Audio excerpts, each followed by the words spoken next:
Finally, one of the most awaited recipes that a lot of our viewers had been asking for, chicken curry, which is easy to make without going overboard with spices and oil. My name is Srikant Singh and welcome to our channel Happy Bellyfish. So first of all, there is no such thing called the one and the only recipes. In a vast country like India, there are hundreds of ways in which it is made, and the homemade chicken curries, these are the unique recipes actually. Each home, they will have something that they will do differently, and if you put two neighbors together to argue whose chicken curry is the best, they will even have a solid debate on that. So there are three main steps in this recipe: marinating the chicken, preparing the sauce, and finally cooking everything together. So for this recipe, I'm going to use 1 kg of chicken. These pieces are around 3 to 4 inches big. For the curry to taste really good, it needs to have this bones so that you can get this broth flavor. Now, marination is a very important step that must not be missed.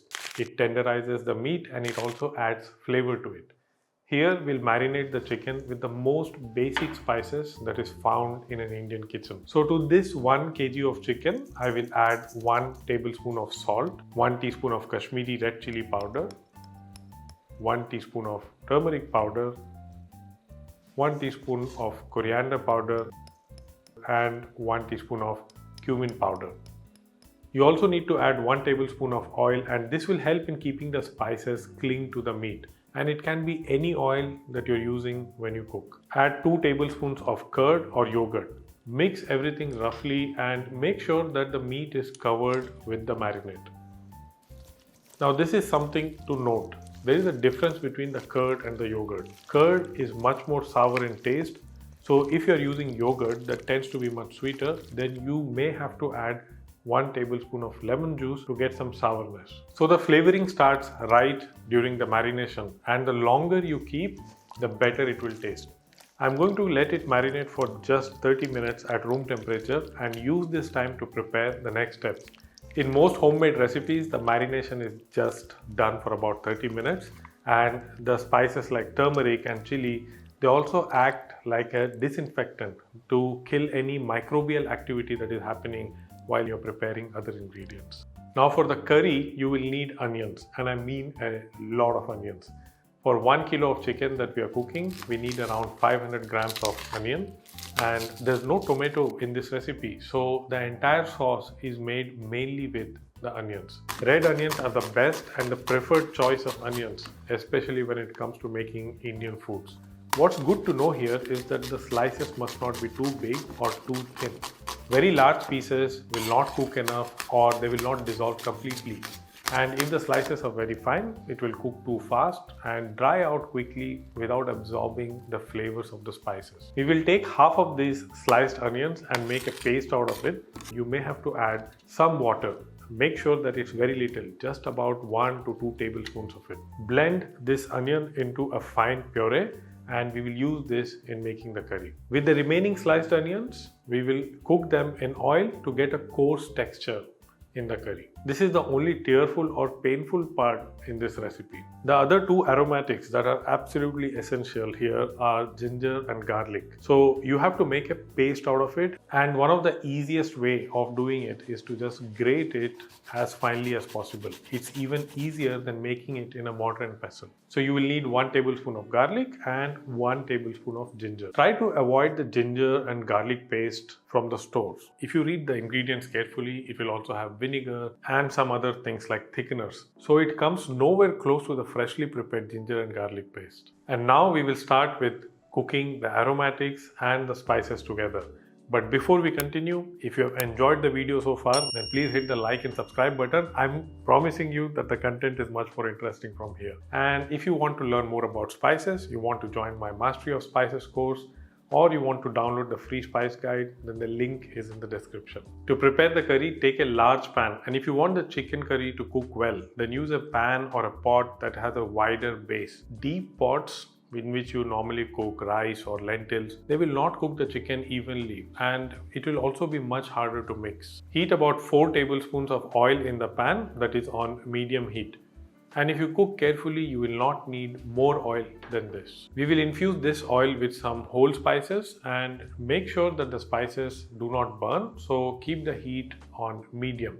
and don't let the oil come to the smoking point. Add 2 black cardamom, 2 tej patta, 4 to 5 cloves, 4 green cardamoms, and 1 cassia stick or cinnamon stick. Cassia and cinnamon stick are not the same, but you can add either of the two. Stir the spices in oil for about half a minute, and this will flavor the oil, and this is the oil in which we will continue to cook.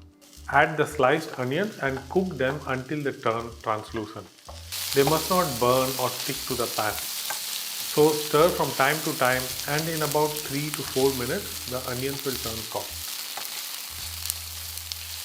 Now we will add 2 tablespoons of ginger and garlic paste and cook it for further 1 minute. Now ginger has a tendency to stick to the hot pan, so you have to stir it and mix it carefully, and also keep the heat on low or medium. As you continue to cook, the sharp smell of ginger will mellow down a bit, and that's when we will add the ground spices. Remember to keep the flame on low here, because the ground spices will start to burn immediately. Once again, we will add the same 4 classic Indian spices. Add 2 tablespoons of coriander powder, 1 tablespoon of cumin powder, 1 teaspoon of turmeric powder, and 2 teaspoons of Kashmiri red chili powder. And because we started with very little oil to begin with, you will notice that everything in the pan looks quite dry to mix with. So to make it easier, do not add more oil. It will make the dish very oily. Add just about 2 to 3 tablespoons of water. It will do the job and help you make a less oily dish. Stir continuously and cook for about 1 minute. And one of the last steps that you have to do to make this curry is to add the onion paste that you had prepared. Now this onion paste has a lot of water content in it, so you can raise the heat to medium high, and this will help in cooking the onion paste and also getting rid of excess water. Now this is a rough estimate that it will take around 5 minutes for the sauce to thicken a bit and for the sliced onions to start dissolving in the curry paste. So if I have to make the chicken curry more spicy, I choose to add the green chilies. And if you want to control the heat, then remove the seeds and slit them. Don't chop it finely, just slit it and then add it to the curry. This way you can remove it once the cooking is done. So in about 5 minutes, the curry base is ready, into which we have to add the chicken.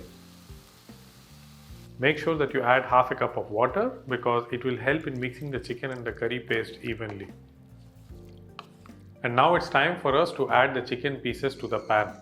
This chicken was left to marinate for about 30 minutes, and like I said before, if you want a deeper flavor, you can marinate it overnight or for a couple of hours. Keep the heat on medium. High heat will dry out the sauce very quickly, and it will also leave the chicken undercooked. For the first few minutes, you have to keep mixing everything well, and after that, cover the pan with a lid. And this needs to cook for around 15 to 20 minutes more. But every 5 minutes, you have to remember to lift the lid and stir it and mix it so that nothing is burning or sticking to the bottom of the pan. I do not add any excess water too early, and that's because the chicken pieces will get more intense flavor when the sauce is dense.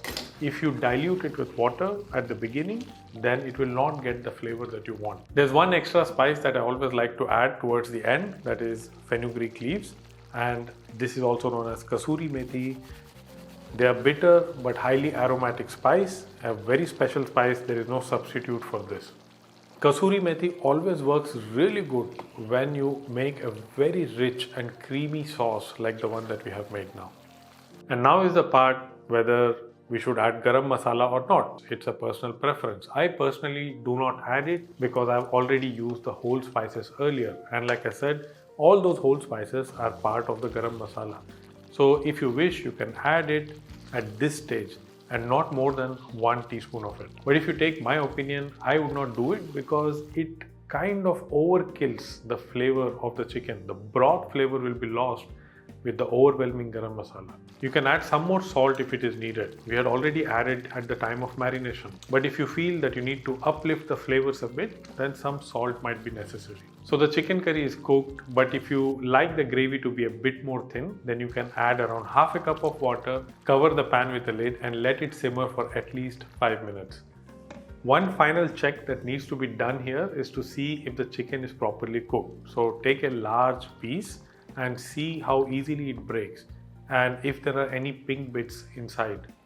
Once the chicken is cooked, turn off the heat and remove the green chili from the pan if you have added it earlier. Remember to garnish the chicken curry with a lot of fresh coriander leaves, and if you want it to be a little bit more sour, you can squeeze in an extra lemon. I've never frozen this dish or left it for another day because it's usually over and the pan is licked clean by the curious onlookers at home. But you can try to freeze it and see how long it can last.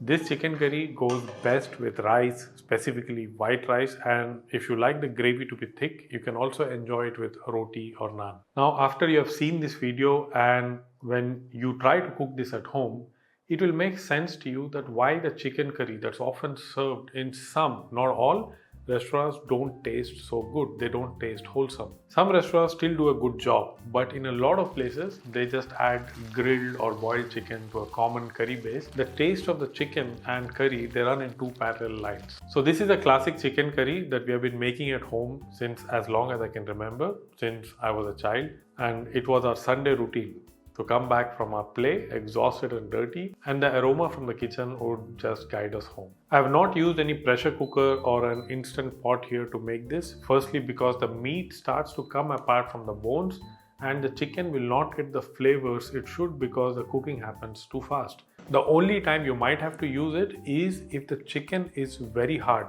that you have been cooking for a very long time and still very chewy, it's not cooking completely. And that's the only time when you have to add it to a pressure cooker and cook it for about 5 minutes. I hope you will enjoy making this at home, and if you have any questions, then you can always write them in the comment section and I'll do my best to answer. Thank you for watching, and I'll see you soon in the next video.